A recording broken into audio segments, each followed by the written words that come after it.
الله أكبر الله أكبر. goorsheegtu waa 5:00 subaxnimo ee saacadda Hargeysa waqti yar oo kooban uun kadib xilli laga soo baxay salaada subax waxaan hadda isu diyaarinaynaa waanbabixidda garoonka diyaaradaha ka aadan kana soo degaana Cigaal International Airport ee magaalada Hargeysa si aan halkan uga diyaarino warbixin ku aadan horumarka garoonkaasi gaadhay iyo hanaanka habsami u socod ee shaqooyinka garoonka ka dhex soconaya waxa aan u jahaysanay jaada garoonka halkani waa wadada weyn ee halbowlaha ay waraabisa garoonka diyaaradaha Cigaal kuna biyo shubata faras magaalada Hargeysa oo xilligan si qurxoon loo bilay waana tan noo saashay in si fudud aan ku gaadhno garoonka diyaaradaha Cigaal halkani waa afaafka hore garoonka diyaaradaha Cigaal waana halka barbilow laga bilaabo shaqada la xidhiidha sugidda amniga guud ee garoonka walow waqtigu yahay xilli hore balse ciidamada ammaanka garoonku ma ay noqon kuwo ku nagaada hurdada waxaanay ku foganayeen baadhida gaadiidka iyo sidoo kale rakaabka tirada badan ee xilligan ku qoran duulimaadyada diyaaradaha cagadhiganaya garoonka waa ayna baadheen daqiiqado kooban kadibna waxayna amreen inaan gudaha u sii soconno waananu sii wadanay socdaalkayga markiiba waxay indhahaygu qabteen bilicda qurxoon ee garoonka xilligan ku soo korodhay ee la xidhiidha biraha dhaadheer ee laydhka habeenkii bixiya iyo sidoo kale dhir cagaaran oo si qurxoon looga shaqeeyey halkani waa barkii kantarool ee labaad eenu soo gaadhno waxaa ku sugan ciidamo sugaya amniga waxaanay mar kale baadheen gaadhigayga waxayna amreen inaanu sii soconno waanaanu sii wadanay socdaalkayga mar kale waxay indhahaygu qabteen quruxdii iyo sidoo kale dhirta cagaaran ee garoonka oo tii hore kalaba jibaaran waxaanan xilligan u gudubnay barxad qurxoon oo loogu talagalay gaadiidka halkani waa bar kantarool oo kale oo u gaara rakaabka waxaa lagu hubiyaa fiisayaasha iyo sidoo kale baasaboorada ay sitaan rakaabka dhoofaya waxaan u gudubnay qaybta baadhidda howlkani waa mid u yaala qalab casri oo loogu talagalay in lagu baadho dadka iyo sidoo kale alaabta ay sitaan baadhitaano xoogan oo aanu soo marnay tan iyo laga soo bilaabo afaafka hore garoonka diyaaradaha Cigaalka Sokow xilligan waxaan u soo gudubnay runwayga hore garoonka waana halka ay inta badan soo cagadhitaan diyaaradaha kala duwan ee duulimaadka halkan ka samaynaya xilligan aan goobtan ku sugnayn waxay indhahaygu qabanayeen rakaab ka soo degaya kuwa fulaya diyaarada caalamiya oo taariikhda markii ugu horeysay soo cagadhiganaya garoonkan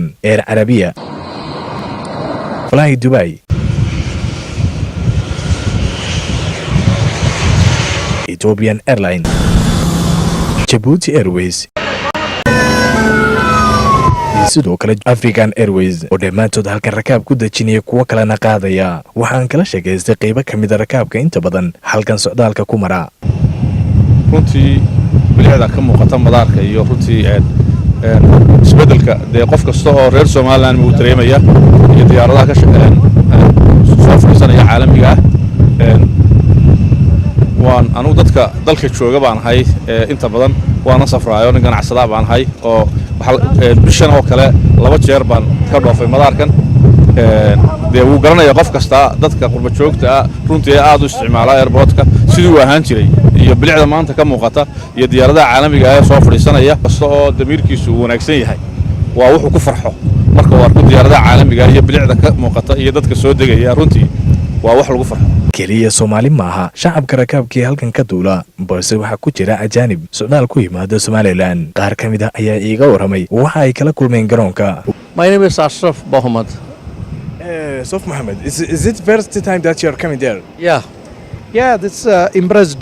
so it's quite nice weather, people are very warm welcoming, so we are very impressed with the way we received here. waqtigan garoonka ku soo beeganay xilligan waxay ahayd waqti mashquul u yahay garoonku isla markaana ay dhoofayaan xujayada u safraysa xadka iyo sidoo kale dadka xagaaga dib uga noqonaya gudaha dalka waxay inta kadib noo suura gashay in isla runwayga garoonka kula kulano maamulaha guud ee garoonka diyaaradaha Cigaal Maxamed Yuusuf isagoo nooga xog waramay shaqooyinka maalinimo ee inta badan ay garoonka ka dhaxayaan iyo sidoo kale diyaaradaha caalamiga ee garoonka ku soo dhiiraday inay duulimaad ka sameeyaan iyo tirada rakaabka xilligan ka dhoofay sanadkan gudihiisa Bismillahirrahmanirrahim Faisal aad iyo aad baan ugu mahadnaqaynaa marka koobaad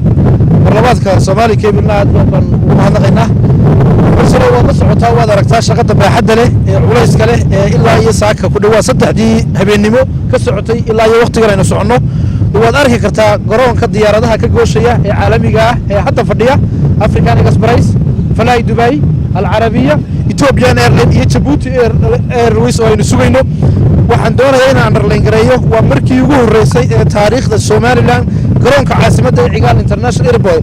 ee waxa afka qalaad lagu yaqaano International Flight Carrier afar diyaaradood ay dowladda leeyihiin ay garoonka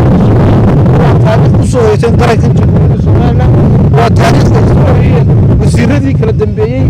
وزارة الدولسية هو ده وكوكا يا وزير محمود عاشر عبدي بدو يوم كلا دنبيي يوزير كان وحياة بدن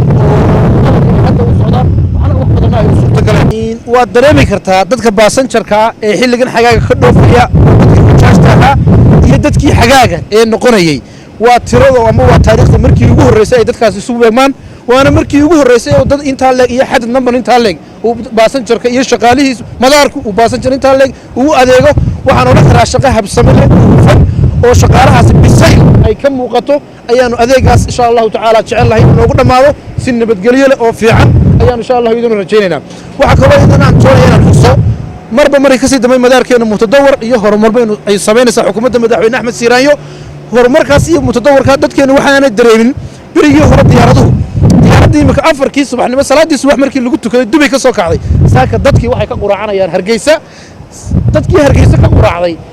تطبيقي subaxnimo garoonka joogayna insha Allah waxay ka qadan doonaan Dubai waxayna aaw ku helan doonaan guryahoodii ama Ingiriis ha noqoto ama meelo kale ha noqotay waa guul taariikhi ah oo aan qarankani hore u gaarin oo xukuumadda madaxweyne Axmed Siiraan ay fulisay horumarka aan la hilmaami karin ee sida shamaca uga soo ifay isla garoonka diyaaradaha cigaal waa mid ifafaalo hor loo noqon kara sida garoonkan uu la tartamay xilligan garoomo badan oo ku yaala qaaradda Geeska Afrika iyo wadamo la aqoonsan yahay walow Soomaaliland ixtiraaf buuxa beesha caalamka ka helin balse waxay arintan muujin kartaa sida shacbiga dawlad la isugu duubay isla markaana ay wax u qabsadeen waana jid cusub oo Toobiya oo horumar aan la hilmaami karin Soomaaliland u horseedi kara bilicda qurxoon iyo sugidda amniga ee garoonka xilligan ka tasqaaday garoomada diyaaraduhu waa wajahada koobaad ee laga qiimeeyay horumar dalgaaray waa Faysal Maxamed Aadan Faysal FIFA TV-ga caalamiga ee Soomaali Cable magaalada Hargeysa